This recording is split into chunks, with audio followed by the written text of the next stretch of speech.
الرحمن الرحيم الحمد لله رب العالمين اللهم صل على محمد وعلى آل محمد كما صليت على إبراهيم وعلى آل إبراهيم إنك حميد مجيد اللهم بارك على محمد وعلى آل محمد كما باركت على إبراهيم وعلى آل إبراهيم في العالمين إنك حميد مجيد أما بعد فإن خير الكلام كلام الله وخير السنن سنن محمد صلى الله عليه وسلم وشر الأمور محدثاتها وكل محدثة بدعة وكل بدعة ضلالة وكل ضلالة في النار بسم الله الرحمن الرحيم يا أيها الذين آمنوا اتقوا الله حق تقاته ولا تموتن إلا وأنتم مسلمون بسم الله الرحمن الرحيم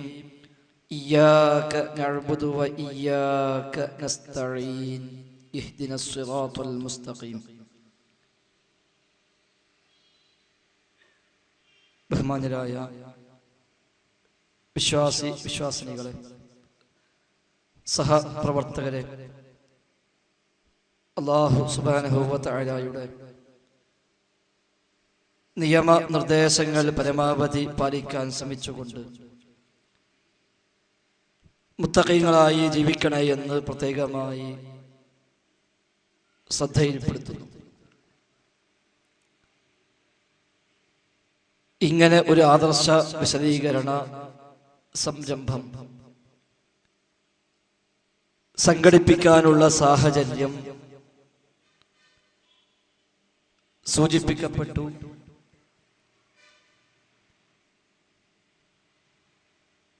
റഹ്മാനായ നാഥനോട് മാത്രമേ പ്രാർത്ഥിക്കാവൂ എന്ന് ഐഡന്റിറ്റിയായി തിരഞ്ഞെടുക്കുകയും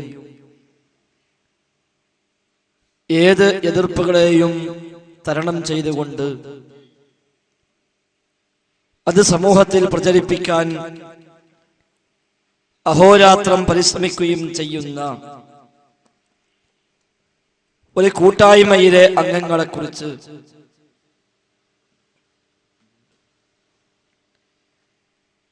ചില തെറ്റിദ്ധാരണകളാൽ അവരൊക്കെ തൗഹീദിൽ നിന്ന് മാറിപ്പോയോ എന്ന് ചിലരെങ്കിലും വിചാരിക്കുകയും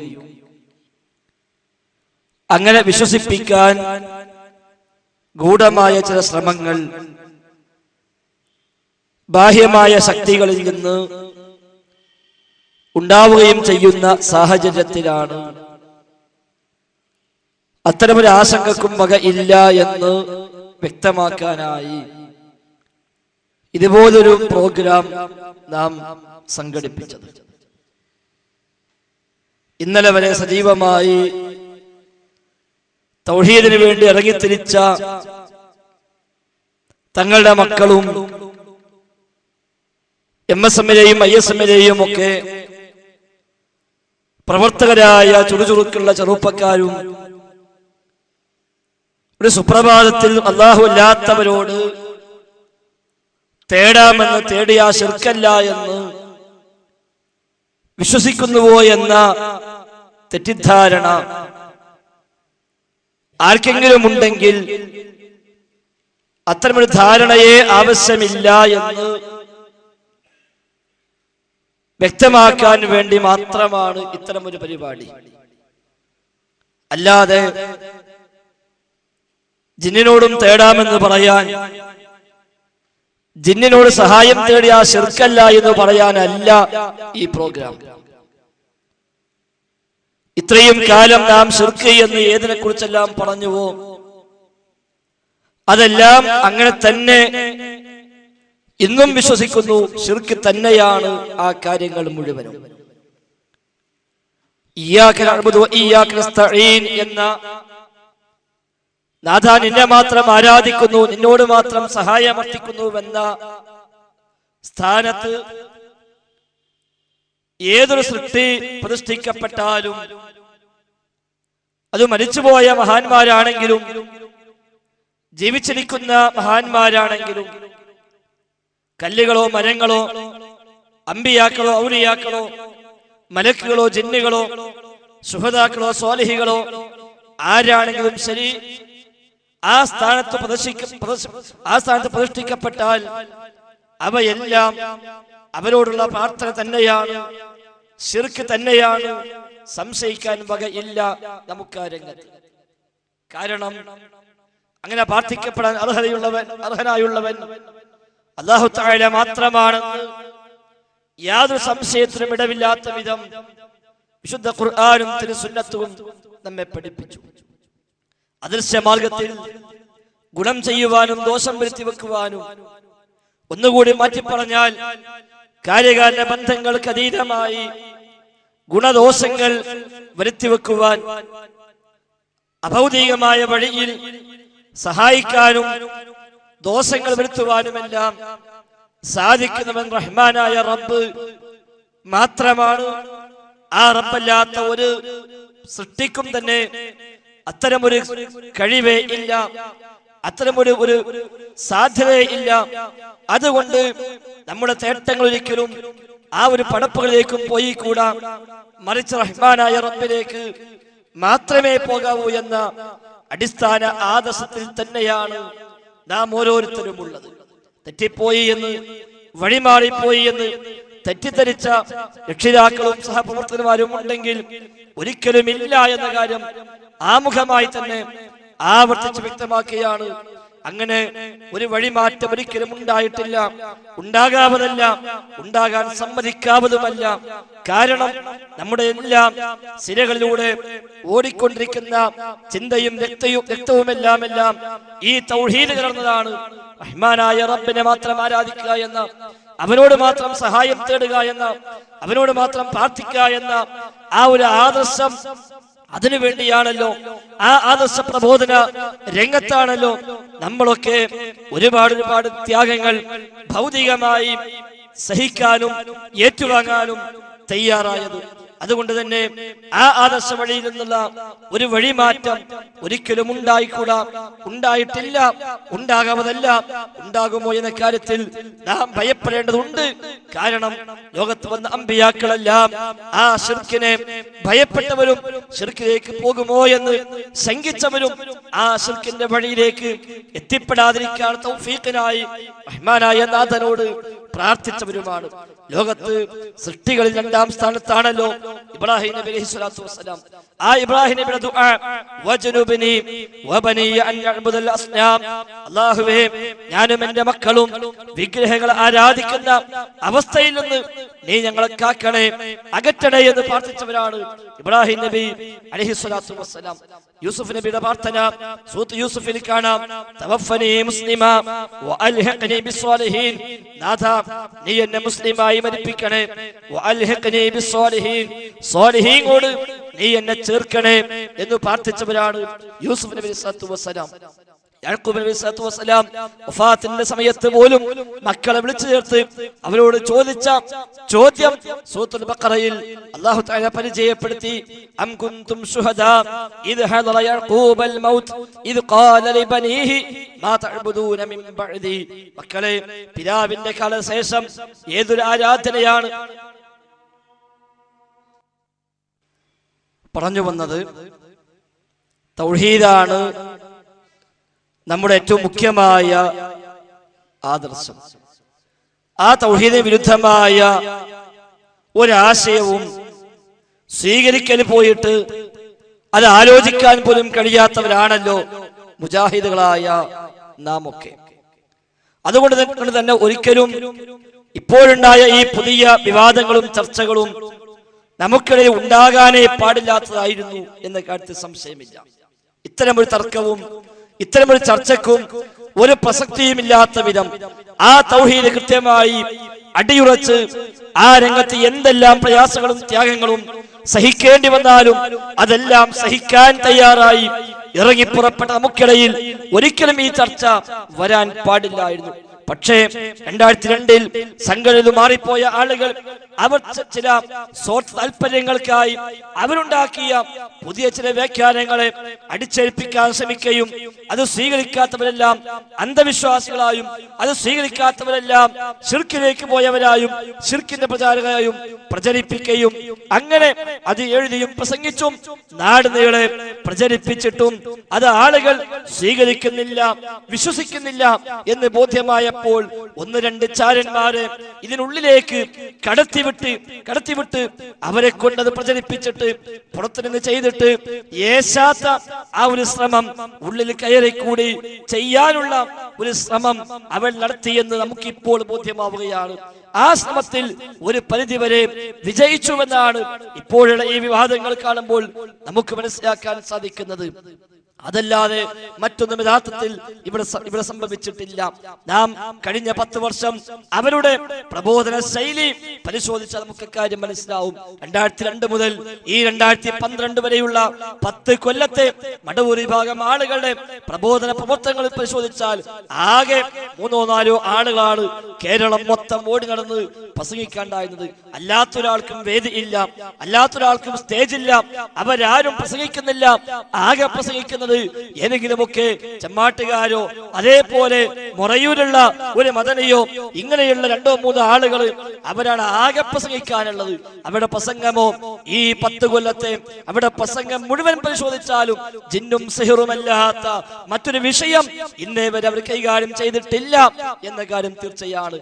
ആളുകൾക്ക് ദീന് പഠിപ്പിക്കാനുള്ള, ആളുകൾക്ക് തൗഹീദ് പഠിപ്പിക്കാനുള്ള ആ ഒരു രംഗത്തുള്ള ഒരു പരിശ്രമവും അവരുടെ ഭാഗത്ത് ഉണ്ടായില്ലെന്ന് മാത്രമല്ല, ഈ നിലക്കുള്ള വളരെ ഹീനമായ പ്രചാരണ പ്രവർത്തനങ്ങളുമായി 10 കൊല്ലം ഓടി നടന്നെങ്കിലും അത് എവിടെയും എത്താതെ എങ്ങോട്ടും എത്തിക്കാൻ കഴിയാതെ നാം അവശേഷമാകുമോ എന്ന് ഭയപ്പെട്ടപ്പോൾ ഇങ്ങോട്ട് കയറിക്കൂടി 1-2 ചാരന്മാരെ കടത്തിവിട്ട് ഇവിടെയുള്ള ആളുകളെ, നേതാക്കന്മാരെ, പണ്ഡിതന്മാരിൽപ്പെട്ട ചിലരെ നിസ്വാർത്ഥരായ, നിഷ്കളങ്കരായ, ആത്മാർത്ഥരായ നമ്മുടെ നേതൃസ്ഥാനത്തുള്ള പലരെയും തെറ്റിദ്ധരിപ്പിച്ച് വിശ്വസിപ്പിച്ച് ഇതാ ഇവിടെ ഇങ്ങനെയെല്ലാം നടക്കുന്നുവെന്ന് അവരെ കൊണ്ട് ചിന്തിപ്പിക്കുകയും അതിന് പര്യാപ്തമായ രൂപത്തിൽ ചില കട്ടുമുറിച്ച കഷ്ണങ്ങളുമായി ക്ലിപ്പുകളുമായി അത് കൂട്ടിച്ചേർത്ത് ഈ പറയപ്പെട്ട ആളുകളുടെ വ്യാഖ്യാനമടക്കം സീഡിയാക്കി നേതാക്കന്മാരെ വീടാന്തരം കയറി ഇറങ്ങി കാണിച്ചു കൊടുത്ത് ഇതാ നമ്മുടെ മക്കളെല്ലാം നമ്മുടെ കുട്ടികളെല്ലാം വഴിമാറിപ്പോകുന്നുവെന്ന് അവരെ കൊണ്ട് ചിന്തിപ്പിക്കുകയും അങ്ങനെ നമ്മുടെ നേതാക്കന്മാർ നിസ്വാർത്ഥരാണല്ലോ, നിഷ്കളങ്കരാണല്ലോ, അവര് വളവും തിരിവുമില്ലാത്തവരാണല്ലോ, അതുകൊണ്ട് അവർ ചിലർ അത് വിശ്വസിച്ചു. ചിലർക്ക് ബോധ്യമായി ഇത് കുരുട്ട് ബുദ്ധിയാണ്, ഇത് കുതന്ത്രമാണ് എന്ന് ചിലർക്ക് ബോധ്യമായി. പക്ഷേ മറ്റു ചിലർ അത് വിശ്വസിക്കുകയും അങ്ങനെയെങ്കിൽ നാം ഇവരെ ഭയപ്പെടേണ്ടതുണ്ട് എന്ന് ചിന്തിക്കുകയും അതിന്റെ ഫലമായി ആ ചിന്തകളെ ദുരുപയോഗം ചെയ്ത് അത് മുതലെടുത്ത് ഇത്തരം ചാരന്മാർ ഈ പ്രസ്ഥാനത്തേക്ക് കടന്നു വന്നുകൊണ്ട് ഇതിന്റെ ഔദ്യോഗിക വാഹകരായി സ്വയം വേഷം കെട്ടി രംഗത്തിറങ്ങിയിട്ട് അവര് നടന്ന് ഇപ്പോൾ KNM-ന്റെ പേരിൽ, ISM-ന്റെ പേരിൽ, MSM-ന്റെ പേരിലൊക്കെ പ്രവർത്തിക്കുകയും ചെയ്യുന്നതാണ് നമ്മൾ കണ്ടുകൊണ്ടിരിക്കുന്നത്. ISM-ലോ MSM-ലോ KNM-ലോ KJU-വിലോ മെമ്പർഷിപ്പ് പോലും ഇല്ലാത്ത ഒരു സുല്ലമിയാണ് മറ്റൊരു സുല്ലമിയുടെ വാദമേറ്റെടുത്തുകൊണ്ട് ഇപ്പോൾ നാട് നീളെ നടന്ന് അവസാനമായുള്ള പ്രഖ്യാപനം എന്താ? ഞാൻ ഈ പറഞ്ഞ ആശയം ഇത് സ്വീകരിക്കാത്ത ഒരാള്, ഇത് ഉൾക്കൊള്ളാത്ത ഒരാള്, ഇത് ശരിയാണെന്ന് പറയാത്ത ഒരാള് KNM-ൽ നിൽക്കണ്ട, മുജാഹിദ് പ്രസ്ഥാനത്തിൽ നിൽക്കണ്ട എന്നാണല്ലോ അയാൾ ഇപ്പൊ വ്യാപകമായി പ്രഖ്യാപിച്ചുകൊണ്ടിരിക്കുന്നത്. യഥാർത്ഥത്തിൽ അയാൾക്ക് ISM-ൽ മെമ്പർഷിപ്പ് ഇല്ല, MSM-ൽ മെമ്പർഷിപ്പ് ഇല്ല, KNM-ൽ മെമ്പർഷിപ്പ് ഇല്ല, KJU-വിൽ മെമ്പർഷിപ്പ് ഇല്ല, ഇനി MGM-ൽ ഉണ്ടോന്ന് എനിക്കറിയില്ല. ഈ 4-ലും അയാൾക്ക് മെമ്പർഷിപ്പ് ഇല്ല.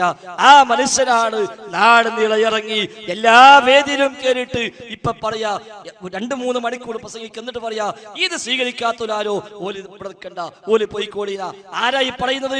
എവിടെയും ഒരു ഘടകത്തിലും മെമ്പർഷിപ്പ് ഇല്ലാത്ത ഇന്നേവരെ നമുക്കാർക്കെങ്കിലും പരിചയമുണ്ടോ? നമ്മുടെ നാടുകളിൽ തൗഹീദ് പറയാൻ അത്തരം പേരുള്ള ഒരു സുല്ലമി വന്ന് പ്രസംഗിച്ചത് നമുക്കാർക്കെങ്കിലും പരിചയമുണ്ടോ? നമ്മുടെ ഈ പരിസര പ്രദേശങ്ങളിൽ എത്ര തൗഹീദ് പ്രഭാഷണങ്ങൾ നടന്നു, നമ്മുടെ പരിസര പ്രദേശങ്ങളിൽ എത്ര ഖണ്ഡന പ്രസംഗങ്ങൾ നടന്നു, നമ്മുടെ ഈ പ്രദേശങ്ങളിൽ എത്ര വിശദീകരണ യോഗങ്ങൾ നടന്നു. ഖുറാഫികൾ ഓരോ ഖുറാഫാത്തുമായി വരുമ്പോഴും അതിന് അതേ സമയത്ത് അക്കമിട്ട് മറുപടി നൽകിക്കൊണ്ട് നമ്മുടെ പരിസര പ്രദേശങ്ങളിൽ ഈ 2-3 കൊല്ലം കൊണ്ട് എത്ര പ്രോഗ്രാമുകളാണ് നാം സംഘടിപ്പിച്ചത്. ഒരു മുടിയുമായി ഒരു മുസ്ലിയാര് വന്ന് സമുദായത്തെ വഞ്ചിക്കാൻ ശ്രമിച്ചപ്പോൾ അതിശക്തമായി അയാളുടെ ആ മുടിയൻ പ്രവർത്തനങ്ങൾക്കെതിരെ അതിശക്തമായി ഇറങ്ങിയ ആ ഒരു കൂട്ടായ്മയിൽ പോലും, ആ ഒരു ദഅവത്തിന്റെ മുന്നേറ്റത്തിൽ പോലും നാസർ സുല്ലമി എന്ന ഒരു പേര് നമ്മളാരും കേട്ടിട്ടില്ല.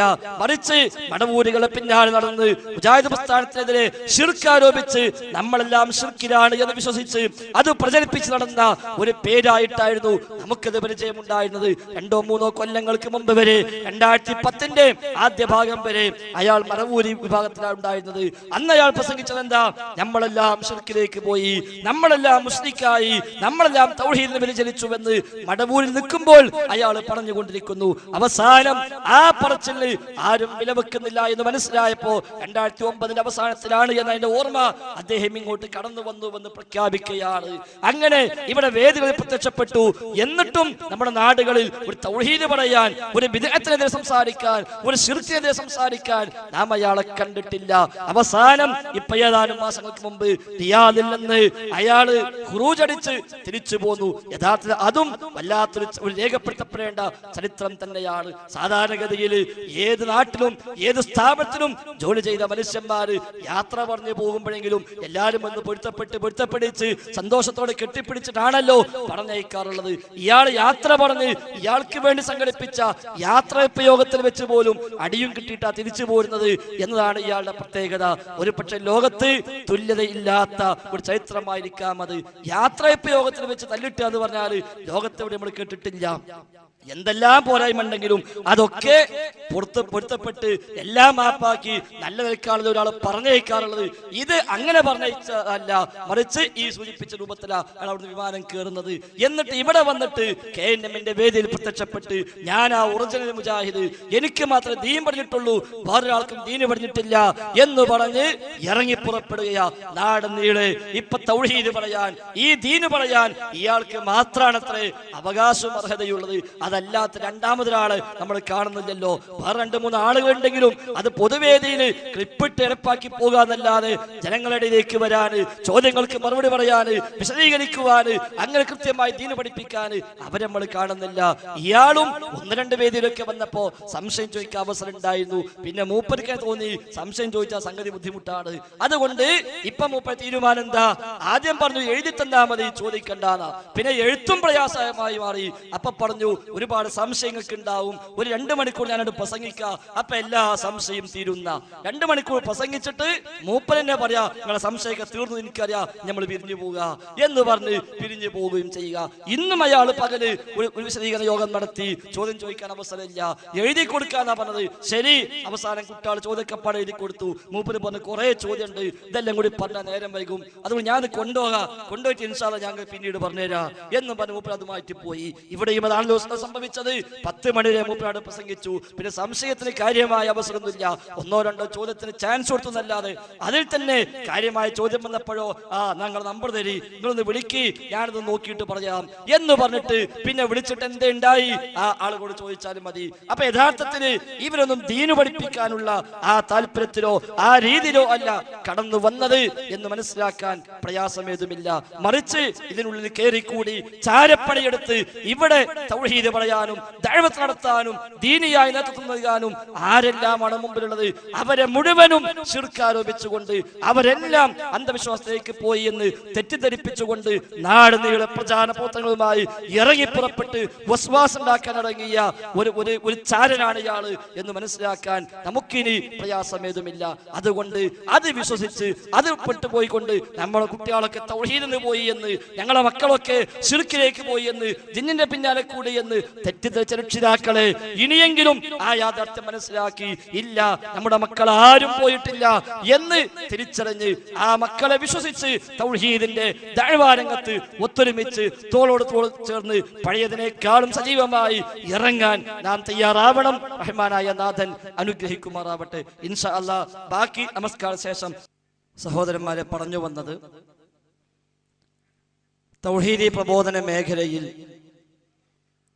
ഇന്നുവരെ നാം ആരും കാണുകയോ കേൾക്കുകയോ ചെയ്യാത്ത ഒരു വ്യക്തി ഇപ്പോൾ നാട് നീളെ ഓടി നടന്ന് ഇത്രയും കാലം തൗഹീദിന് വേണ്ടി ഓടി നടന്ന നാമൊക്കെ ശിർക്കിലാണ് എന്ന് പ്രസംഗിക്കുന്നതാണ് നാം ഇന്ന് കണ്ടുകൊണ്ടിരിക്കുന്നത്. അതുകൊണ്ട് അത് അർഹിക്കുന്ന അവജ്ഞയോടുകൂടി തള്ളിക്കളഞ്ഞ് നമുക്ക് തൗഹീദിന്റെ പ്രബോധന മേഖലയിൽ പൂർവാധികം ശക്തിയോടുകൂടി ഇറങ്ങേണ്ടതുണ്ട്. നാട്ടിൽ ദഅ്വ പ്രവർത്തനങ്ങൾ നടക്കേണ്ടതുണ്ട്. അൽഹംദുലില്ലാഹ് ഇപ്പോൾ അനൗൺസ് ചെയ്ത പരിപാടികൾ തന്നെ ഓർമ്മിക്കാൻ കഴിയാത്ത അത്ര പരിപാടികൾ, ഒരു ദിവസം പോലും നമ്മുടെ ചുറ്റുപാടുകളിൽ പ്രോഗ്രാം ഇല്ലാത്ത ദിവസമില്ല എന്ന് പറയാവുന്ന സാഹചര്യത്തിലേക്ക് കാര്യങ്ങൾ എത്തി. അഥവാ ഇത്രയും കാലം ആരാണോ ദഅവത്തിന് വേണ്ടി മുന്നിട്ടിറങ്ങിയത് അവർ ആ മേഖലയിൽ ഇന്നും ഉണ്ട് എന്ന ഒരു സമാധാനം കൂടി നമുക്കതിലൂടെ കിട്ടുന്നു. അൽഹംദുലില്ലാഹ്. ഏതായിരുന്നാലും എന്താണ് സഹോദരന്മാരെ ഇപ്പോൾ പുതിയതായി ഈ വിഷയം ചർച്ച ചെയ്യപ്പെടാനുള്ള സാഹചര്യം? നാം അത് അറിയേണ്ടതുണ്ട്. പല സ്ഥലത്തും നാം വിശദീകരിച്ചതാണ്. എന്നാലും യഥാർത്ഥത്തിൽ ജിന്നുമായി ബന്ധപ്പെട്ടോ സിഹറുമായി ബന്ധപ്പെട്ടോ പ്രാർത്ഥനയുമായി ബന്ധപ്പെട്ടോ ഒരു പുതിയ നിലപാടും ഒരു പുതിയ തീരുമാനവും ഒരു പുതിയ ആശയവും ഒരാൾക്കും തന്നെ നമുക്കിടയിൽ ഉണ്ടായിട്ടില്ല എന്ന കാര്യം തീർച്ചയാണ്. ജിന്നിനോട് തേടാമോ എന്നോ തേടാൻ പറ്റുമോ എന്നോ ഉള്ള ചർച്ച തന്നെ യഥാർത്ഥത്തിൽ നമുക്കിടയിൽ ഇല്ല, ഉണ്ടാകേണ്ട കാര്യവുമില്ല. ഒരു ഘട്ടത്തിലും നമ്മെ സംബന്ധിച്ച് ജിന്നുമായുള്ള യാതൊരു ബന്ധവും അനുവദിക്കപ്പെട്ടിട്ടില്ല എന്ന കാര്യത്തിൽ ഒരു സംശയവും നമുക്ക് ആവശ്യമില്ല. ഏത് ഘട്ടത്തിലാവട്ടെ, അത് അഭൗതികമായാലും വേണ്ടില്ല, ഭൗതികമായാലും വേണ്ടില്ല, ഏതു നിലക്കാണെങ്കിലും ശരി, ജിന്നുമായുള്ള ഒരു ഇടപെടലും യാതൊരു ബന്ധങ്ങളും നമുക്ക് അനുവദിക്കപ്പെട്ടിട്ടില്ല. അത്തരം വഴിയും നമുക്കില്ല. അതേസമയം ജിന്നുകൾക്ക് പല കഴിവുകളും ഉണ്ട് എന്ന് വിശുദ്ധ ഖുർആനും തിരുസുന്നത്തും പറഞ്ഞത്, ഇത്രയും കാലം നമ്മളൊക്കെ എഴുതുകയും പറയുകയും ചെയ്തത് അതങ്ങനെ തന്നെ ഉണ്ട് എന്ന് അംഗീകരിക്കുന്നുവെന്ന് മാത്രമേ ഉള്ളൂ. അതിനപ്പുറത്തേക്ക് പുതിയൊരു നയവും പുതിയൊരു ആദർശവും ആ രംഗത്ത് ഉണ്ടായിട്ടേ ഇല്ല. പിന്നെ എന്തുകൊണ്ട് ആ രംഗത്ത് പുതിയ വിവാദം വന്നു? അത് യഥാർത്ഥത്തിൽ കൊണ്ടുവന്ന ആളുകൾക്ക് താല്പര്യങ്ങൾ മറ്റു പലതുമാണ്. കാലങ്ങളായി അവരുണ്ടാക്കിയെടുത്ത വേറെ ചില സംഗതികളുണ്ട്. ഈ പ്രസ്ഥാനത്തെ ഒന്നാകെ ഹൈജാക്ക് ചെയ്ത് എല്ലാം കൈപ്പിടി ഒതുക്കി തങ്ങൾ ഉദ്ദേശിച്ച റൂട്ടിലേക്ക് രാഷ്ട്രീയക്കാരന്റെ കാലം ചുവട്ടില്, പണക്കാരന്റെ കാലം ചുവട്ടില് ഇതിനെ കൊണ്ടുപോയി കെട്ടിയിട്ട് അങ്ങനെ ഒരു ബഹുജന പ്രസ്ഥാനമാക്കി കൊണ്ടുപോകണമെന്ന് വിചാരിച്ച ചില ആളുകൾ അവർ കാലങ്ങളായി അതിനെ പണികൾ ആരംഭിച്ചിട്ട് അതെല്ലാം പിടിക്കപ്പെടുകയാണ് എന്ന്, അതെല്ലാം പൊളിയുകയാണ് എന്ന് ബോധ്യമായപ്പോൾ ആരാണോ പൊളിക്കാനിറങ്ങുന്നത്, ആരാണോ ശല്യക്കല നിൽക്കുന്നത് എങ്കിൽ അവരെ തൽക്കാലം മാറ്റി നിർത്തേണ്ടതുണ്ട് എന്ന തിരിച്ചറിവിൽ നിന്നാണ് അതിനെ പറ്റിയ ഒരു താൽക്കാലിക ഒരു ബോംബ് എന്ന നിലക്കാണ് യഥാർത്ഥത്തിൽ ഈ ഒരു വിവാദം വെറുതെ വലിച്ചഴിച്ചത് എന്നതാണ് വസ്തുത. അല്ലാതെ ദഈഫായ ഒരു ഹദീസ് അത് ചർച്ചക്കെടുത്ത് നമ്മളാരും അതുമായി ഇറങ്ങിത്തിരിച്ച് ഇതാ അങ്ങനെ ഹദീസ് ഉണ്ട്, ദഈഫായാലും വേണ്ടില്ല, മുൻഗാമികൾ പലരും ചെയ്തതാ, അതുകൊണ്ട് നമുക്കും ചെയ്യാമെന്ന ഒരു ആശയവുമായി ഒരാളും രംഗത്ത് വന്നിട്ടേ ഇല്ല. വന്നാലത് സ്വീകാര്യവുമല്ല എന്ന കാര്യത്തിലും സംശയിക്കാനില്ല. അത്തരം ഒരു ആശയം ഇവിടെ ആർക്കുമില്ല. ആ ഹദീസ് ദുർബലമാണെന്ന കാര്യത്തിൽ അഭിപ്രായ വ്യത്യാസം നമുക്കാർക്കുമില്ല. പിന്നെ എന്തിന് അത് ചർച്ച വന്നു? അതാ ഞാൻ സൂചിപ്പിച്ചത്. സ്വാർത്ഥമായി ചില ആളുകൾ തപ്പിയെടുത്ത് കൊണ്ടുവന്ന് അത് തൽക്കാലം ചർച്ച കിട്ടുകഴിഞ്ഞാൽ അതിന്റെ പേരിൽ ഒന്ന് കലക്കിയിട്ട് ആ കലക്ക വെള്ളത്തിൽ നിന്ന് മീൻ പിടിക്കാമെന്ന് വിചാരിച്ച ചില തൽപര കക്ഷികളാണ് യഥാർത്ഥത്തിൽ അതുമായി രംഗത്തിറങ്ങിയിരിക്കുന്നത്. ഇറങ്ങിയപ്പോ സ്വാഭാവികമായും എന്താണ് വസ്തുത എന്ന്, എന്താണ് യാഥാർത്ഥ്യമെന്ന് വിശദീകരിക്കേണ്ടി വന്നു. അതുകൊണ്ട് അൽഹംദുലില്ലാഹ് നമുക്ക് ആ വിഷയം പഠിക്കാനുമായി എന്നതാണ് കൂട്ടത്തിൽ നമ്മൾ തിരിച്ചറിയേണ്ടത്. യഥാർത്ഥത്തിൽ എന്താണ് ഈ ഹദീസ്, എന്താണ് ഈ ഹദീസ് എത്ര പ്രാധാന്യം നാം ആലോചിക്കേണ്ടതുണ്ട്. അത് പറയുന്നതിന് മുമ്പ് ഒരു ചെറിയ ആമുഖം ആ വിഷയത്തിൽ ആവശ്യമാണ്. അല്ലാഹുവിന്റെ റസൂൽ സ്വല്ലല്ലാഹു അലൈഹി വസല്ലം മക്കയിൽ വന്ന് ലാ ഇലാഹ ഇല്ലല്ലാഹ് എന്ന് പ്രബോധനം ചെയ്തു.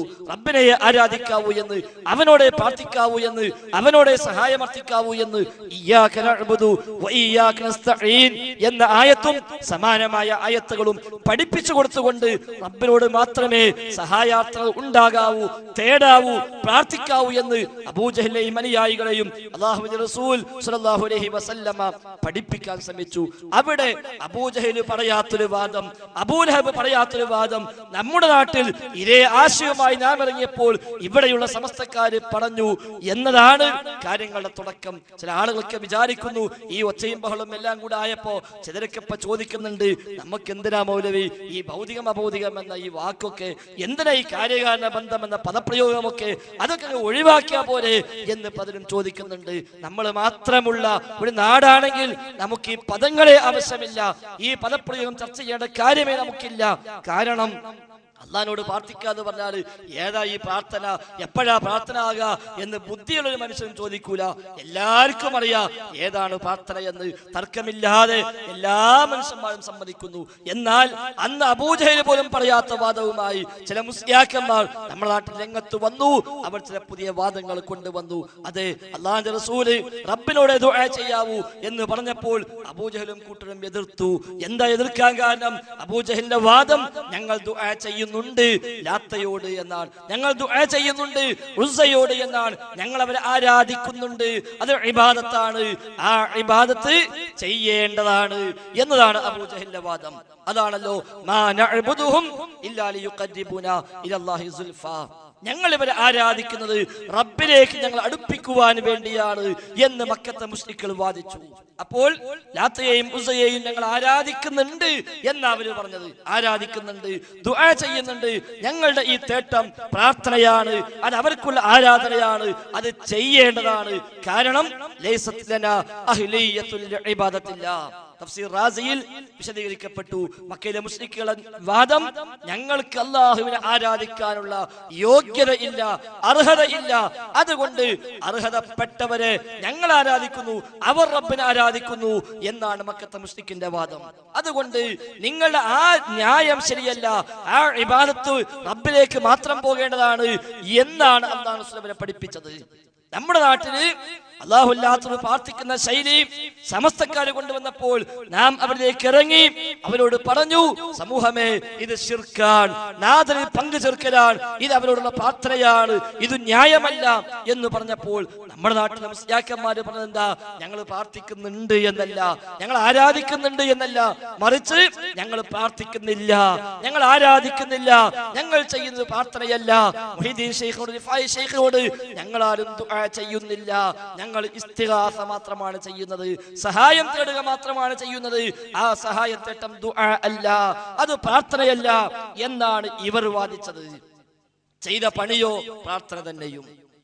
മുഹീദ്ദീൻ ശൈഖിനോട് പ്രാർത്ഥിക്കുകയും ഞങ്ങൾ പ്രാർത്ഥിക്കുന്നില്ല, ഞങ്ങൾ സഹായം തേടുന്നുള്ളൂ എന്ന് വാദിക്കുകയും ചെയ്തു ഇവർ.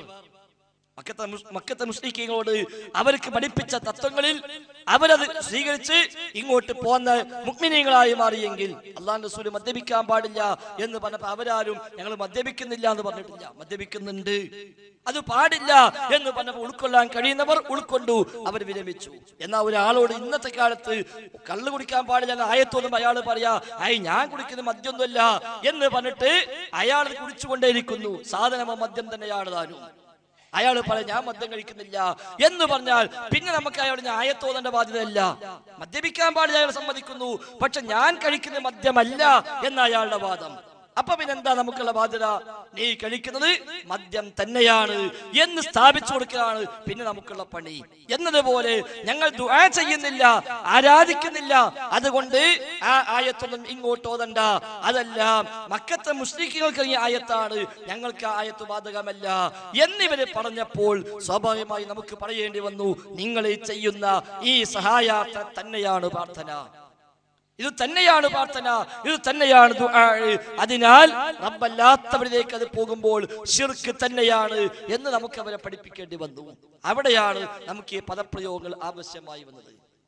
എപ്പോഴാണ് ഒരു വിളി ദുആ ആവുക, എപ്പോഴാണ് സഹായാവശ്യപ്പെടൽ പ്രാർത്ഥനയായി മാറുക എന്ന ചർച്ച അവിടെയാണ് വന്നത്. നേരെ മറിച്ച് പ്രാർത്ഥന എന്ത് എന്ന് എല്ലാവരും സമ്മതിക്കുന്നിടത്താണെങ്കിലോ ആ ചർച്ചയുടെ ആവശ്യമേ ഉണ്ടായിരുന്നില്ല. എന്നാൽ ഈ മുസ്ലിയാക്കന്മാർക്കും അറിയാം ഞങ്ങൾ ദുആ ആണ് എന്ന്. തൽക്കാലം ന്യായത്തിന് പറയുന്നു എന്നല്ലാതെ, അതുകൊണ്ടാണല്ലോ ഒരു മുസ്ലിയാരോട് ഉസ്താദേ നിങ്ങൾ പ്രാർത്ഥിക്കണം എന്ന് പറഞ്ഞാൽ ഏത് പ്രാർത്ഥനയെ മോനെ നീ ഉദ്ദേശിച്ചത്, അത് ഇബാദത്താകുന്ന ദുആ ആണോ അല്ലാത്ത ദുആ ആണോ? കാരണം പ്രാർത്ഥനയ്ക്ക് പല അർത്ഥമുണ്ട്, യാചിക്കാൻ അർത്ഥമുണ്ട്, ചോദിക്കാൻ അർത്ഥമുണ്ട് എന്ന് അയാൾ ന്യായം പറയാറില്ല. ഒന്ന് ദോരിക്കണം എന്ന് പറഞ്ഞാൽ ഉസ്താദിന് മനസ്സിലായി എന്താവാൻ പറഞ്ഞത്. ഉസ്താദെ അള്ളാഹുടെ തോൽക്കാൻ പാടുള്ളൂ പറയുമ്പോഴോ മൂപ്പയ്ക്ക് ദുആ എന്തായാലും മനസ്സിലാവില്ല, എത്ര പറഞ്ഞാലും മനസ്സിലാവില്ല. അത് ദുആ അല്ല, അത് ചോദ്യമാണ്, അത് യാചനയാണ്, അത് തേട്ടമാണ്, അത് അർത്ഥനയാണ്. അലിമി സഖാഫിയെ പോലെ സഖാഫിമാരൊക്കെ ശബ്ദധാരാവലിയുമായിട്ടാണ് വരിക. ഇതിങ്ങനെ വായിക്കും, കണ്ടോ പ്രാർത്ഥന എന്ന് പറഞ്ഞാൽ യാചിക്കുക, അർത്ഥിക്കുക, ആവശ്യപ്പെടുക, ക്ഷണിക്കുക, വിളിക്കുക, ദൈവത്തോട് തേടുക, ഇതൊക്കെയാണ് അർത്ഥം. അതുകൊണ്ട് പ്രാർത്ഥിച്ചു എന്ന് പൊന്മള ഉസ്താദ് ഇവിടെ എഴുതിയിട്ടുണ്ടെങ്കിൽ അതിന് പല അർത്ഥമുണ്ട്. യാചിക്കാൻ അർത്ഥമുണ്ട്, അതേപോലെ ആവശ്യപ്പെടാൻ അർത്ഥമുണ്ട്, വിളിക്കുക എന്ന അർത്ഥമുണ്ട്.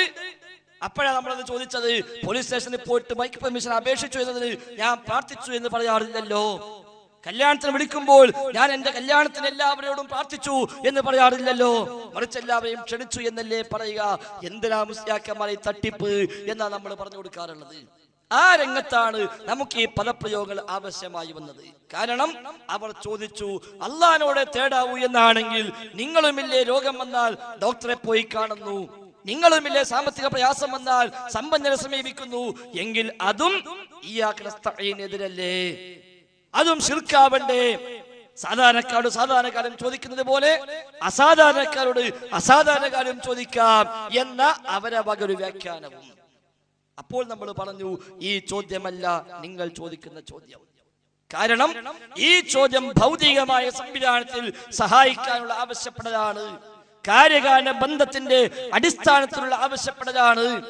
അഥവാ അല്ലാഹു തആല ഈ ദുനിയാവിൽ വെച്ച സംവിധാനമാണ് കാര്യകാരണ ബന്ധം. കാര്യകാരണ ബന്ധം അത് ഈ ദുനിയാവിലെ സിസ്റ്റമാണ്. എല്ലാ സൃഷ്ടികളും കറങ്ങിക്കൊണ്ടിരിക്കുന്നത് ആ ഒരു സിസ്റ്റത്തിലാണ്. മനുഷ്യന്മാര് മാത്രമല്ല, ജിന്നുകൾ മാത്രമല്ല, മലക്കുകൾ മാത്രമല്ല, സൂര്യചന്ദ്രന്മാര് വരെ, ആകാശഭൂമികൾ വരെ ആ വ്യവസ്ഥയിലാണ് കറങ്ങിക്കൊണ്ടിരിക്കുന്നത്. അതുകൊണ്ടല്ലേ നാളെ നേരം വെളുക്കുമ്പോ സൂര്യൻ ഉദിക്കോ ഇല്ലേ എന്ന ആശങ്ക നമുക്കില്ലാത്തത്. അതുകൊണ്ടല്ലേ ഈ കൊല്ലം മുഴുവനുമായ നമസ്കാര സമയം കലണ്ടറാക്കി നമുക്ക് ഇപ്പോഴും അടിക്കാൻ പറ്റിയത്. അല്ലെങ്കിലോ രാത്രി കിടക്കുമ്പോ ബേജാറാ, നാളെ ഇപ്പൊ സൂര്യൻ വരുമോ ഇല്ലേ, വന്നാൽ തന്നെ കിഴക്കന്നെ ആവോ അതോ തെക്കോട്ട് പോകോ എന്നൊരു ഒരു ആശങ്ക നമുക്ക് ഉണ്ടായിട്ടില്ല. എന്തുകൊണ്ട്? ഇവിടെ വ്യവസ്ഥയുണ്ട്, ഒരു സിസ്റ്റം ഉണ്ട്. ആ സിസ്റ്റമാണ് കാര്യകാരണ ബന്ധം. എല്ലാ കാര്യങ്ങൾക്കും അള്ളാഹു നിശ്ചയിച്ചൊരു കാരണമുണ്ട്. ആ കാരണവുമായി ബന്ധപ്പെട്ടുകൊണ്ടാണ് എല്ലാം ഇവിടെ വർത്തിക്കുന്നത്. അതുകൊണ്ടാണ് നമ്മൾ വിശന്നാൽ ഭക്ഷണം കഴിക്കുന്നത്, ദാഹിച്ച വെള്ളം കുടിക്കുന്നത്. അതാണ് ആ കാര്യകാരണ ബന്ധം. വിശപ്പ് മാറാൻ ഭക്ഷണം കഴിക്കണം, ദാഹം ശമിക്കാൻ വെള്ളം കുടിക്കണം, രോഗം വന്നാൽ ചികിത്സിക്കണം, അതേപോലെ വിളവുണ്ടാകണമെങ്കിൽ കൃഷി ഇറക്കണം. ഇതാണ് കാര്യകാരണ ബന്ധം. കൃഷിയൊന്നും ഇറക്കാതെ ഒരുത്തന് പാടത്തിറങ്ങിയിട്ട് എന്നും രാവിലെ പ്രാർത്ഥിക്കുക, പഠിച്ചോനെ എനിക്ക് വിത്തിടാനൊന്നും കഴിയില്ല, വളടാനും കഴിയില്ല, വെള്ളമൊഴിക്കാനും കഴിയില്ല, ഇവർക്കൊന്നും ചെയ്യാനൊന്നും കഴിയില്ല, എന്റെ ഈ പറമ്പിൽ നല്ല നെല്ല് നീ മുളപ്പിച്ചു തരണേ എന്നൊരുത്തൻ തേടിയാലോ? പിന്നെ റബ്ബിനെ പരിഹസിക്കുകയാണ് ചെയ്യുന്നത്, അള്ളാഹിനെ കളിയാക്കുക. നേരെ മറിച്ച് പോകാൻ വിത്തിടണം, വളമിടണം, വെള്ളമൊഴിക്കണം, പരിചരിക്കണം, എല്ലാം ചെയ്ത് ശുശ്രൂഷിച്ച് അതിൻ്റെ ഒപ്പം പ്രാർത്ഥിക്കുകയും വേണം.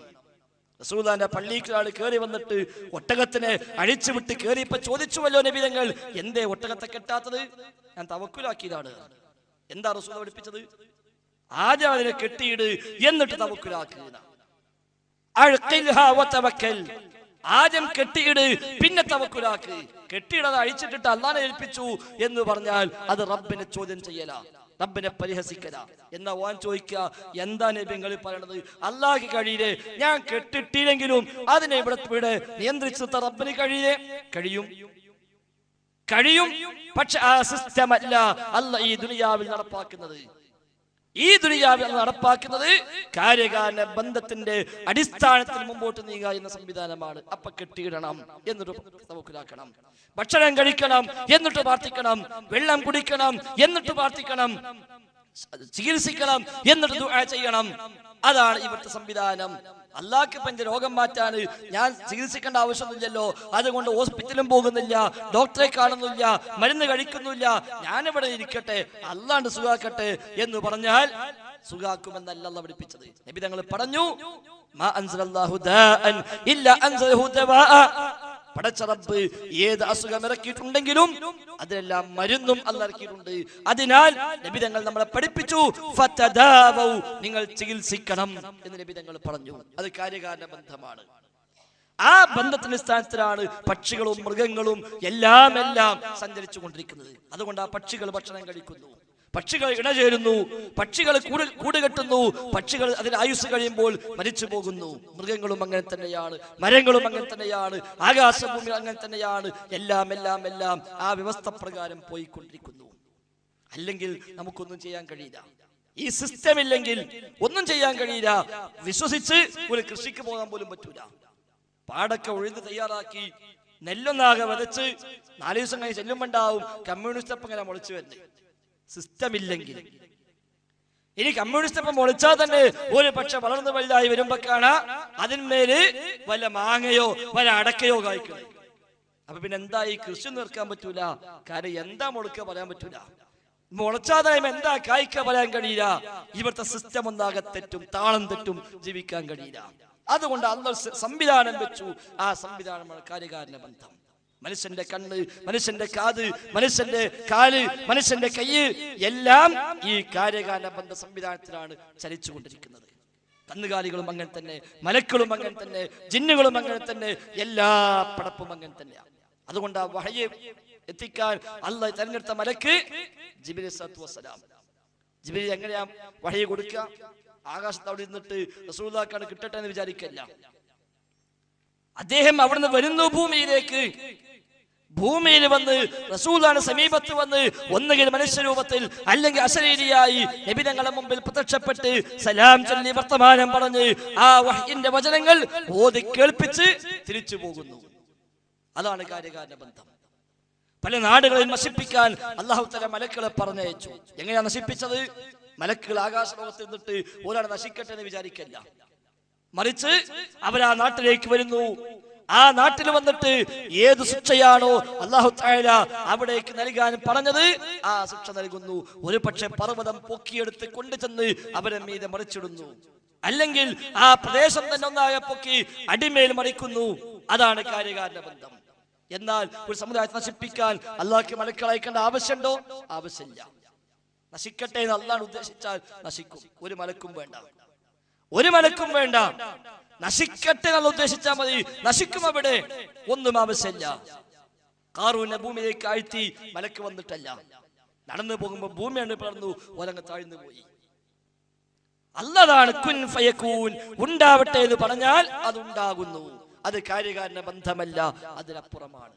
അതാണ് അഭൗതികം, അതാണ് അഭൗതികം. നാം തൗഹീദും ശിർക്കും പറഞ്ഞെടുത്ത് പ്രയോഗിച്ച അഭൗതികം അതാണ്. ആപേക്ഷികമായി അഭൗതികം എന്ന പദത്തിന് പല അർത്ഥവും മലയാളത്തിലുണ്ട്. നേരത്തെ പ്രാർത്ഥന പറഞ്ഞ പോലെ തന്നെ യാചിക്കുന്നതിന് മലയാള ഭാഷയിൽ പ്രാർത്ഥന എന്ന് പറയാം, അപേക്ഷിച്ചു എന്നതിന് മലയാള ഭാഷയിൽ പ്രാർത്ഥന എന്ന് പറയാം, ചോദിച്ചു എന്നതിന് പ്രാർത്ഥന എന്ന് പറയാം, വിളിച്ചു എന്നതിന് പ്രാർത്ഥന എന്ന് പറയാം, ഹരജ് കൊടുത്തു എന്നതിന് പ്രാർത്ഥന എന്ന് പറയാം. എന്നതുപോലെ അഭൗതികം എന്ന പദത്തിനും മലയാള ഭാഷയായതുകൊണ്ട് അതിന് ഒരുപാട് അർത്ഥതലങ്ങളുണ്ട്. അദൃശ്യമായത് എന്ന അർത്ഥത്തിൽ അഭൗതികം എന്ന് പ്രയോഗിക്കാം, തെറ്റല്ല. മലയാള ഭാഷയിലെ പ്രയോഗമാണ്. അദൃശ്യമായത്, മറഞ്ഞ വഴിക്കുള്ളത്, അതിനെല്ലാം അഭൗതികം എന്ന് പറയാം. പക്ഷെ അത് ആപേക്ഷികമായ അഭൗതികതയാണ്, ആപേക്ഷികമായ അഭൗതികത. അതുകൊണ്ട് ജിന്നും മലക്കും പറഞ്ഞപ്പോൾ നമ്മുടെ ജംഇയ്യത്തുൽ ഉലമ പോലും നമുക്ക് അയച്ചു തന്ന സർക്കുലർ വ്യക്തമാക്കിയത് മനുഷ്യനെ സംബന്ധിച്ച് അദൃശ്യവും അഭൗതികവുമാണ്. മനുഷ്യനെ അപേക്ഷിച്ച് ആപേക്ഷികമായി അഭൗതികമാണ്, അത് പറയാൻ തെറ്റല്ല. എന്നാൽ സാക്ഷാൽ തൗഹീദും ശിർക്കും വേർതിരിക്കുന്നിടത്തുള്ള അഭൗതികത ഏതാ? കാര്യകാരണ ബന്ധങ്ങൾക്ക് അപ്പുറമുള്ള സംവിധാനം. അത് റബ്ബിന് മാത്രമേ ഉള്ളൂ, റബ്ബിന് മാത്രമേ ഉള്ളൂ. ഒരു സൃഷ്ടിയെ കൊണ്ടും കഴിയില്ല, ഒരു പടപ്പിനെ കൊണ്ടും കഴിയില്ല, ഒരു പടപ്പിന് ചെയ്യാനാവില്ല. അതുകൊണ്ട് ആ കാര്യകാരണ ബന്ധത്തിന് അതീതമായ ചോദ്യമാണോ അത് റബ്ബിനോട് ചോദിക്കാവൂ. അതിനെയാണ് പ്രാർത്ഥന എന്ന് പരിചയപ്പെടുത്തിയത്. അബൂജഹൽ അറിയാ ലാത്തയോട് പ്രാർത്ഥിക്കാൻ പാടില്ല എന്ന് പറഞ്ഞാല് ഇനി അടുത്ത വീട്ടിൽ പോയിട്ട് വായ്പ ചോദിക്കാൻ പാടില്ല എന്നല്ല അതിനർത്ഥം എന്ന് അബൂജഹൽ അറിയാം. ലാത്തയെ രോഗം സുഖമാക്കണേ എന്ന് അബൂജഹൽ പ്രാർത്ഥിച്ചപ്പോൾ ലാത്ത എന്റെ വീട്ടിൽ വന്ന് എന്നെ പരിശോധിച്ച് എനിക്ക് മരുന്ന് നിശ്ചയിച്ചു തന്നിട്ട് തിരിച്ചങ്ങ് പോകുമെന്നല്ല അബൂജഹൽ വിശ്വസിച്ചത് എന്ന് ഇ.കെ.എം. പന്നൂരിന്റെ ജവാബ് എന്ന പുസ്തകത്തിൽ കാണാം. അത് കാര്യകാരണത്തിന്റെ ഉള്ളിൽ, ആ കാര്യകാരണ ബന്ധത്തിന് അതീതമായ വഴിയിലുള്ള ഗുണം ആശിക്കൽ, ദോഷം ഭയക്കൽ, അതാണ് ആരാധനയുടെ കാതൽ. അത്തരമൊരു കഴിവ്, അത്തരമൊരു ശക്തി, അത്തരമൊരു സിദ്ധി ഒരു സൃഷ്ടിക്കുണ്ട് എന്ന് ഒരാൾ വിശ്വസിക്കുന്നിടത്താണ് ആരാധന ആരംഭിക്കുക. മമ്പുറം ജാളത്തിലേക്ക് മനുഷ്യന്മാര് പോകുന്നു. എന്തിനാ അങ്ങോട്ട് പോണത്? മമ്പുറത്ത് തങ്ങളെ കാണാൻ പുതിയേറ്റ് പോവുകയാണോ? അല്ലല്ലോ. പിന്നെയോ മമ്പളം തങ്ങളുമായി സംസാരിക്കാൻ പുതിയേറ്റ് പോവുകയാണോ? അല്ലല്ലോ. പിന്നെയോ മമ്പളത്ത് പോയി എന്റെ പ്രശ്നം പറഞ്ഞാൽ തങ്ങളാ വിളി കേൾക്കുന്നു, തങ്ങളത് അറിയുന്നു, തങ്ങൾ എന്നെ സഹായിക്കുന്നു. എങ്ങനെ? അല്ലാഹു അഅലം. കാര്യകാരണ ബന്ധത്തിന്റെ അടിസ്ഥാനത്തിലാണോ? ഒരിക്കലുമല്ല. തങ്ങളെ ഞാൻ കടത്തിലാണ് എന്ന് പറഞ്ഞ് അവിടെ ചെന്ന് സങ്കടപ്പെട്ടാൽ 10 മിനിറ്റ് കഴിയുമ്പോ തങ്ങൾ ഇങ്ങനെ കബറിന് പുറത്തേക്ക് വന്ന് എന്നാ പിടിച്ചടോ, എനിക്കത് അതിനുള്ളിൽ ചെലവൊന്നുമില്ല, ഇത് കൊണ്ടേക്കോ എന്നും പറഞ്ഞിട്ട് പൈസ തരുമെന്നല്ല എന്റെ വിശ്വാസം. മറിച്ച് അതിനതീതമായ വഴിയിൽ തങ്ങൾ എന്റെ വിളി കേൾക്കും, എന്റെ പ്രശ്നം അറിയും, എന്നെ സഹായിക്കും, എന്റെ രോഗം സുഖപ്പെടുത്തും, എനിക്ക് സന്താനത്തെ നൽകും, എന്റെ ബുദ്ധിമുട്ട് ഒഴിവാക്കും എന്ന വിശ്വാസമാണല്ലോ മമ്പുറത്തേക്ക് അവനെ കൊണ്ടുപോയത്. അതിന് തങ്ങളെ കൊണ്ട് കഴിയില്ല എന്ന് മനസ്സിലായപ്പോഴാണല്ലോ നാം അവിടെ തിരിച്ചു പോകുന്നത്. ഇത് റബ്ബിന്റെ മാത്രം കഴിവാണ്. അതാണ് കാര്യകാരണ ബന്ധങ്ങൾക്ക് അതീതം. അപ്പൊ ഏത് സൃഷ്ടിക്കുമുള്ള സംവിധാനമാണ് കാര്യകാരണ ബന്ധം. ആ കാര്യകാരണ ബന്ധത്തിന്റെ അടിസ്ഥാനത്തിലാണോ ഒരു സൃഷ്ടിയെ ഉപയോഗിക്കുന്നത്? അത് ശിർക്കല്ല, അത് ആരാധനയല്ല.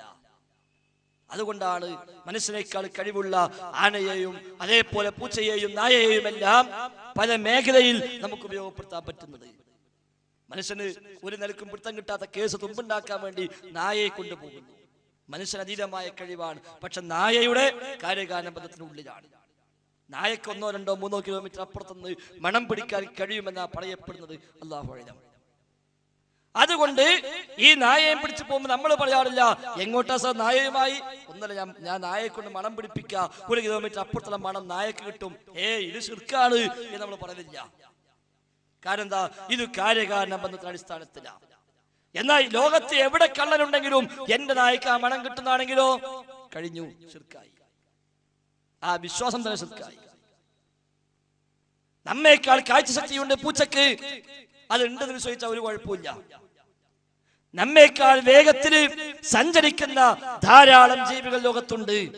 നമ്മേക്കാൾ ആരോഗ്യവും ഊർജവുമുള്ള ടൺ കണക്കിന് ഭാരം വഹിക്കുന്ന ജീവികൾ ലോകത്തുണ്ട്. അത് വിശ്വസിച്ചാലോ അതിനെ ഉപയോഗപ്പെടുത്തിയാലോ അത് ശിർക്കല്ല. അതിനെ ആരാധിക്കുന്നതോ ശിർക്കായി മാറും. എലിയെ ആരാധിക്കുന്ന മനുഷ്യന്മാരുടെ നാട്ടിലുണ്ടല്ലോ. എങ്ങനെ ഒരു എലിയെ ആരാധിക്കല്? ഒരു എലിയെ എങ്ങനെ ആരാധിക്കാം? എലിയോട് എങ്ങനെ പ്രാർത്ഥിക്കാം? എലിയോട് എങ്ങനെയാ പ്രാർത്ഥിക്കാം? അവൻ എലിയോട് പ്രാർത്ഥിക്കുന്നു, എലിയെ പൂജിക്കുന്നു എന്ന് എപ്പോഴാ പറയുക? ആ എലിന്റെ ശക്തി എന്താ? ഒന്ന് ചവിട്ടിയ ചാകും. പിന്നെ ഇനിയിപ്പോ അതിനെന്താ ഒരു കാര്യകാരണത്തിന് അപ്പുറമുണ്ട് എന്ന് എന്റെ വിശ്വാസം. ആ എലി വരുമ്പോഴേക്ക് കൈകൂപ്പുന്നു. അദൃശ്യമായ വഴിയിൽ, അഭൗതികമായ വഴിയിൽ, കാര്യകാരണ ബന്ധങ്ങൾക്ക് അതീതമായ വഴിയിൽ ഈ എലിക്ക് പലതും ചെയ്യാൻ കഴിയുമെന്ന് അവൻ വിശ്വസിക്കുന്നു. അത് അവന്റെ കേവലം വിശ്വാസം മാത്രം. ആ വിശ്വാസമാണ് ശിർക്ക്. ആ വിശ്വാസമാണ് ശിർക്ക്. ആ എലിയെ ആ ഭക്തൻ പേടിക്കുന്നു. ആ പേടി എലിക്കുള്ള ആരാധനയാണ്, ശിർക്കാണ്. എലിയെ കണ്ടപ്പോ നമ്മളാകെ ബേജാറായി. ഈ ബേജാറോ ശിർക്കല്ല, ശിർക്കല്ല. കാരണം ഈ ബേജാറ് കാര്യകാരണ ബന്ധത്തിന്റെ അടിസ്ഥാനത്തിലുള്ള പേടിയാണ്. അവന്റെ ബേജാറോ കാര്യകാരണ ബന്ധങ്ങളുടെ അടിസ്ഥാനത്തിലുള്ള പേടിയല്ല. എലി തന്നെ കടിക്കുമെന്നോ, എലി ഇവിടെ വല്ല ഭക്ഷണപദാർത്ഥത്തിൽ വന്ന് കയറുമെന്നോ ഉള്ള പേടിയല്ല അവന്. അതിനപ്പുറമുള്ളൊരു പേടിയാണ്. അതാണ് കാര്യകാരണ ബന്ധങ്ങൾക്ക് അതീതം. അതുകൊണ്ട് നമ്മുടെ നാട്ടിലെ സമസ്തക്കാര് മമ്പളം തങ്ങളെ രക്ഷിക്കണേ എന്ന് പറയുമ്പോൾ, മുഹീദ്ദീൻ ശൈഖെ കാക്കണേ എന്ന് പറയുമ്പോൾ ഇവരിൽ നിന്ന് പ്രതീക്ഷിക്കുന്ന സഹായം കാര്യകാരണ ബന്ധങ്ങൾക്ക് അതീതമായിട്ടാണ്. അതുകൊണ്ട് അത് ശിർക്കാണ്. ആ ചോദ്യം പ്രാർത്ഥനയാണ്, ആ പേടി ആരാധനയാണ്, ആ സ്നേഹം ആരാധനയാണ്, ആ വിശ്വാസമടക്കം ശിർക്കാണ് എന്ന് നാം അവരെ പഠിപ്പിച്ചു. അപ്പൊ സമസ്തക്കാര് പറഞ്ഞു അത് നിങ്ങൾ കൊണ്ടുവന്ന പുത്തൻവാദമാണ്. റഷീദുലിയാണ് ദുആക്ക് അത്രയൊരു വ്യാഖ്യാനം നൽകിയത്. ഇബ്നു തൈമിയ്യാണ് അങ്ങനത്തെ ഒരു പുതിയ ആശയം ഇവിടെ കണ്ടുപിടിച്ചത്, അല്ലാതെ അത് പ്രമാണം പരിചയപ്പെടുത്തിയതല്ല എന്ന് അവര് വാദിച്ചു. കാരണം നമ്മളൊക്കെ ഈ നിർവചനം പറയുമ്പോൾ നമ്മൾ ഒട്ടുമിക്ക പുസ്തകത്തിലും കാണാം സയ്യിദ് റഷീദുലില്ലാ പറയുന്ന നിർവചനം എന്ന് പറഞ്ഞിട്ടാണ് കൊടുക്കാറുള്ളത്. കുഞ്ഞീദ് മദീനയടക്കം കണ്ണൂർ അബ്ദുൽ ഖാദിർ മൗലവി അടക്കം ആ ഒരു വിശദീകരണമാണ്, ആ വ്യാഖ്യാനമാണ് കൊടുത്തത്. നമുക്ക് കാണാം. അവര് ഇത് നിർവചനം കൊടുക്കുമ്പോൾ അവര് പറയുന്നു ആ നിർവചനം എന്താണ്, റഷീദുൽ നിർവചനം എന്ന് പറഞ്ഞ കൊടുക്കണം. അപ്പൊ സുന്നികൾ പറയും ഇത് റഷീദുൽ കൊണ്ടുവന്ന പുത്തൻ നിർവചനമാണ്, ഈ നിർവചന പ്രകാരമാണ് ഞങ്ങൾ ചെയ്യുന്നെല്ലാം ശിർക്കായി മാറിയത്, അതുകൊണ്ട് ആ നിർവചനം ഒഴിവാക്കണം. അതല്ല തൗഹീദിന്റെയും ശിർക്കിന്റെയും നിർവചനം, അതല്ല ആരാധനയുടെ നിർവചനം എന്ന് അവര് വാദിക്കുകയും പകരം അവര് പറഞ്ഞു സ്വയം കഴിവുണ്ട് എന്ന്, ഇലാഹാണ് എന്ന്, സ്വമതാണ് എന്ന് സങ്കല്പിച്ചുകൊണ്ടുള്ള ചോദ്യമേ ശിർക്കാവൂ, അല്ലാത്തൊന്നും ദുആ അല്ല, അല്ലാത്തൊന്നും ശിർക്കല്ല. അതുകൊണ്ട് നമ്മുടെ നാട്ടിലെ സമസ്തക്കാര് നബിയോട് ദോഷം കൊടുക്കാൻ വേണ്ടി തേടുന്നു. ഓൽക്കൊരു ബേജാറില്ല വിഷയത്തില്. നമ്മളെ ആയത്ത് എങ്ങനെ ഓതും, ഓന് പേടില്ല. എന്താ കാരണം? ആ ആയത്ത് ഞങ്ങൾക്ക് ബാധകല്ല. നബി നബിയാണെന്ന് വിശ്വസിക്കുന്ന കാലത്തോളം റസൂലേ പാപം പൊറുക്കണേ എന്ന് തേടിയാൽ അത് ശിർക്കല്ല, ദുആ അല്ല എന്നവർ പറയുന്നു. മറിച്ച് നബിക്ക് സ്വയം കഴിവുണ്ട് എന്ന്, നബി ഇലാഹാണ് എന്ന്, നബി ദൈവമാണ് എന്ന് വിശ്വസിച്ചെങ്കിൽ മാത്രമേ ഒരു വിളി ദുആ ആകൂ എന്ന് അവര് പറഞ്ഞപ്പോൾ അല്ല, അത് നിങ്ങളെ പുത്തൻവാദമാണ് എന്ന് നമ്മൾ അങ്ങോട്ടും പറഞ്ഞു. അപ്പൊ ഓല ആരോപണം ഇങ്ങോട്ട് നമ്മളാ പുത്തൻവാദിയാണ്, നമ്മുടെ ആരോപണം അങ്ങോട്ട് അവരാ പുത്തൻവാദവുമായി വന്നത്. ഏതാ വാദം? നമ്മുടെ വാദം അഭൗതികമായി സഹായിക്കാനും ദോഷം വരുത്താനും റബ്ബിനെ കഴിയൂ, അല്ലാത്തവർ കഴിയുമെന്ന് വിശ്വസിച്ച ശിർക്ക്, ആ അടിസ്ഥാനത്തിൽ ചോദിച്ചാൽ ദുആ. അവരെ വാദോ അത് നിങ്ങളെ വക ഉണ്ടാക്കിയതാണ്, മറിച്ച് സ്വയം കഴിവുണ്ട് എന്ന വിശ്വാസമാണ് ശിർക്ക്, ആ അടിസ്ഥാനത്തിലെ ചോദ്യമാണ് പ്രാർത്ഥന. അപ്പൊ ഇനി ഏതാ ഒറിജിനൽ എന്ന് കണ്ടുപിടിക്കണം. അവര് പറഞ്ഞു നിങ്ങൾ പറയുന്ന രൂപത്തിലാണെങ്കിൽ അത്തരം അഭൗതികമായ ചോദ്യവും തേട്ടവുമെല്ലാം ഖുർആൻ നമ്മോട് ചെയ്യാൻ പറഞ്ഞതാണ്, ഹദീസ് നമ്മളെ പഠിപ്പിച്ചതാണ്, സ്വഹാബത്ത് നമ്മളെ മാതൃകയായി കാണിച്ചതാണ്, താബികളും ചെയ്തതാണ്. ഇബ്നു തൈമിയ മാത്രമാണ് ഇത് പാടില്ലെന്ന് ലോകത്താദ്യമായി പറഞ്ഞത്. നമ്മൾ തിരിച്ചും പറയും അല്ല, ഖുർആൻ അങ്ങനെ പഠിപ്പിച്ചിട്ടില്ല, ഹദീസിൽ അങ്ങനെ ഇല്ല, സ്വഹാബത്ത് ചെയ്തിട്ടില്ല, ഇമാമിങ്ങൾ ചെയ്തിട്ടില്ല, ലോകത്താരും ചെയ്തിട്ടില്ല. ആദ്യമായി ചെയ്തത് സുബ്കി എന്ന് പറയുന്ന ഇബ്നു തൈമിയുടെ കാലക്കാരനായ 1-ാം നമ്പർ ഖുറാഫിയായ പണ്ഡിതനാണ്. അയാളാ ഈ ഒരു പുതിയ സാധനം കൊണ്ടുവന്നത്. ദുആയെ ഇസ്തിഗാസയാക്കി ദുർവ്യാഖ്യാനിച്ചിട്ട് ഇസ്തിഗാസക്ക് കുഴപ്പമില്ല എന്ന് പറഞ്ഞ് എന്ന് പറഞ്ഞുകൊണ്ട് അയാൾ വാദിച്ചു. തവസ്സുലും തശഫ്ഫും ഇസ്തിഗാസയും എല്ലാം പറ്റും എന്ന് പറഞ്ഞ് സുബ്കിയാണ് ലോകത്താദ്യമായി ഒരു പുത്തൻ വാദവുമായി വന്നത്. അപ്പൊ സമസ്തക്കാര് പറഞ്ഞു ശരി, സുബ്കിക്ക് മുമ്പ് ഈ സാധനം ഉണ്ട് എന്ന് ഞങ്ങൾ തെളിയിച്ചു തരാം. നമ്മൾ പറഞ്ഞു തെളിയിക്കാൻ കഴിയില്ല. അതിന് അവർ തെളിവ് അന്വേഷിച്ച് നടന്നു. പല ആയത്തും ഓതി, എന്തിനാ ഓതിയത്? കഴിഞ്ഞു പോയ അമ്പിയാക്കന്മാരോട് ചോദിക്കൂ എന്നല്ലേ അവിടെ പറഞ്ഞത്. ആ ചോദ്യം അഭൗതികമല്ലേ, കാര്യകാരണ ബന്ധങ്ങൾക്ക് അപ്പുറമല്ലേ, അപ്പോൾ ശിർക്ക് ചെയ്യാൻ അല്ലാഹ് പറഞ്ഞു പോന്ന. നമ്മൾ എന്താ പറയാ? ആയത്തിൽ അറിയാൻ പറ്റും? ഇല്ല, ആയത്തുണ്ട്, പക്ഷേ നിങ്ങൾ പറഞ്ഞ അർത്ഥമല്ല, അഭൗതിക ചോദ്യമല്ല. ഈ ആയത്തിന് ഖുർആൻ തഫ്സീറുകൾ നമ്മൾ എടുത്തു, അവിടെ 2-3 വ്യാഖ്യാനങ്ങൾ കാണാം. ഒന്നുകിൽ കഴിഞ്ഞുപോയ അമ്പിയാക്കളോട് ചോദിക്കൂ എന്ന് പറഞ്ഞാൽ കഴിഞ്ഞുപോയ അമ്പിയാക്കളുടെ സമുദായങ്ങൾ ഇവിടെയുണ്ട്, അവരോട് ചോദിക്കൂ എന്നാണ് അർത്ഥം, അപ്പോൾ അഭൗതികമല്ല. അല്ലെങ്കിൽ മിഅ്റാജ് യാത്രയിൽ നബി തങ്ങൾക്ക് മറ്റു അമ്പിയാക്കളെ മുഴുവൻ ഒരുമിച്ച് കൂട്ടിക്കൊടുത്തു അല്ലാഹ്. അവർക്ക് ഇമാമായി നമസ്കരിച്ചു നബി. നിസ്കാരം കഴിഞ്ഞിരിക്കുമ്പോ ജിബ്രീൽ സ്വല്ലല്ലാഹു അലൈഹി വസല്ലം വന്നിട്ട് പറഞ്ഞു, ചോദിക്കൂ പ്രവാചകരെ, കഴിഞ്ഞു പോയ അമ്പിയാക്കളായ എല്ലാവരും ചോദിച്ചു നോക്കൂ, അവരോട് ആരോടെങ്കിലും അല്ലാഹു അല്ലാത്തവരെ ആരാധിക്കാൻ വേണ്ടി പറഞ്ഞിരുന്നോ? നബി തങ്ങൾ പറഞ്ഞു, ഞാൻ ചോദിക്കുന്നില്ല, എനിക്കതിൽ സംശയമില്ല. അപ്പോഴും അഭൗതികമല്ല, എല്ലാരും മുമ്പിലുണ്ട്, നേർക്ക് നേരെ കണ്ട് ഇമാമും മഅ്മൂമുമായി നമസ്കരിച്ചതിന് ശേഷമുള്ള ഒരു സംസാരം മാത്രം, അത് ഭൗതികമായ സംസാരം തന്നെയാണ്, അഭൗതികമായ വഴിയിൽ അല്ല. അതിനാൽ അത് ദുആ അല്ല, നിങ്ങൾക്ക് തെളിവല്ല. സമാനമായി പല ആയത്തുകളും പല ഹദീസുകൾ കൊണ്ടുവന്നു. ഞാൻ ചുരുക്കിയാണ് ഇൻഷാ അല്ലാഹ്, ബാക്കി നമുക്ക് സംശയ നിവാരണ സമയത്ത് പറയാം. പലതും കൊണ്ടുവന്നു. ആ കൂട്ടത്തിൽ അവർ കൊണ്ടുവന്ന സാധനമാണ് ഈ പറഞ്ഞ ഹദീസ്, യാ ഇബാദല്ലാഹ് എന്ന ഹദീസ്. ആൾക്ക് എന്താ സംഗതി തന്നെ പലർക്കും മനസ്സിലായിട്ടില്ല.